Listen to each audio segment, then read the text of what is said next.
Good evening. The funeral has taken place of the motor neuron disease campaigner Gordon Aikman. This morning, leaders from across the Scottish political spectrum joined mourners at a crematorium in Edinburgh. As Hugh Williams reports, the service was followed by a celebration of his life. The celebration at the Hub in Edinburgh this afternoon heard Gordon Aikman's husband, Joe Pike, reflect on what life would be like without Gordon. Gordon has, I hope, made me a better person, a kinder person, because even when he was dying, Gordon taught us all so much about how to live. He was a real inspiration to work with, a real motivator. Leaders from across the political spectrum remembered Gordon Aikman and paid tribute to the contribution he made to Scotland after learning that he'd contracted motor neuron disease. Instead of feeling sorry for himself, as he would have had every right to do, Gordon decided to fight back, not because it would change the outcome for him, but because he wanted to make life better for others. May you always be courageous, stand upright and be strong. Earlier there was a service at Warriston Crematorium in the capital, the coffin taken in to Bob Dylan. Forever young.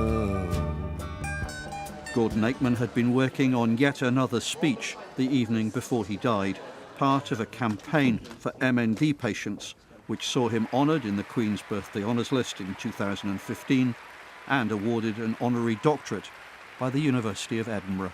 Dying has taught me a lot about living. Life can be short.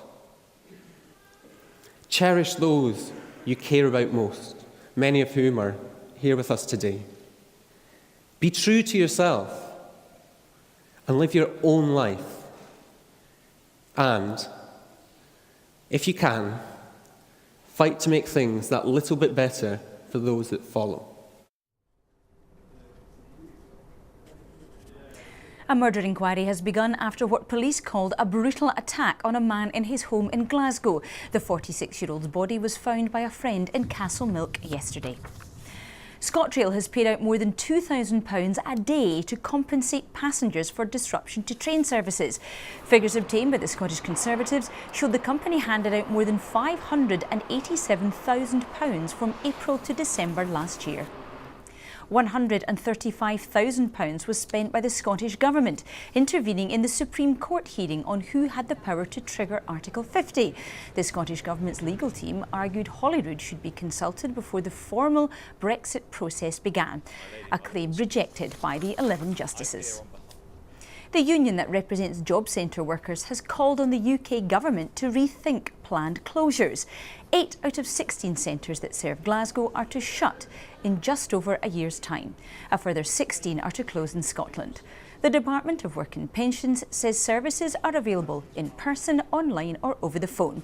The PCS union claims thousands of jobs are being put at risk. And in athletics, Scotland's Laura Muir has beaten the British 1,000-metre indoor record at the Grand Prix meet in Birmingham.